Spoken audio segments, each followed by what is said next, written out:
അനാഥാശ്രമത്തിലെ സേവ പൂർത്തിയാക്കി വന്ന സമയത്ത് എന്നിവിടെ എത്താൻ സാധിച്ചത് അമ്മയുടെ ക്ഷേമം തന്നെയാണ് എന്ന് ഞാൻ പൂർണ്ണമായിട്ടും വിശ്വസിക്കുന്നു. അല്ലെങ്കിൽ ഇതുപോലൊരു മഹാഭാഗ്യം ലഭിക്കില്ല. കാരണം ഞാൻ എല്ലാ വർഷവും ഭഗവാനെ ആരാധിക്കാൻ പോകുന്ന സമയത്ത് ഇവിടെ വന്ന് ദർശനം നടത്തിയിട്ടാണ് പോകാറ്. അതുപോലെ ഈ വർഷം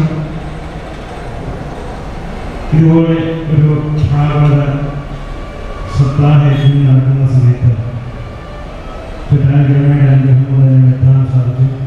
വളരെ വലിയൊരു മഹാഭാഗ്യമായിട്ട് കണക്കാക്കുന്നു. നാളെ ഇനി കൂടുതൽ പ്രതികാശ്രമത്തിനെ പറ്റി അവിടുത്തെ ചില ആചരണ രീതികളെ പറ്റിയൊക്കെ നാളെ കൂടുതൽ സംസാരിക്കും. ഇപ്പോൾ സന്ധ്യാസമയമായതുകൊണ്ട് തന്നെ സന്ധ്യാവനത്തിൻ്റെ സമയമായി. അതുകൊണ്ട് കൂടുതൽ നാളെ നമുക്ക് സംസാരിക്കാൻ കഴിയും.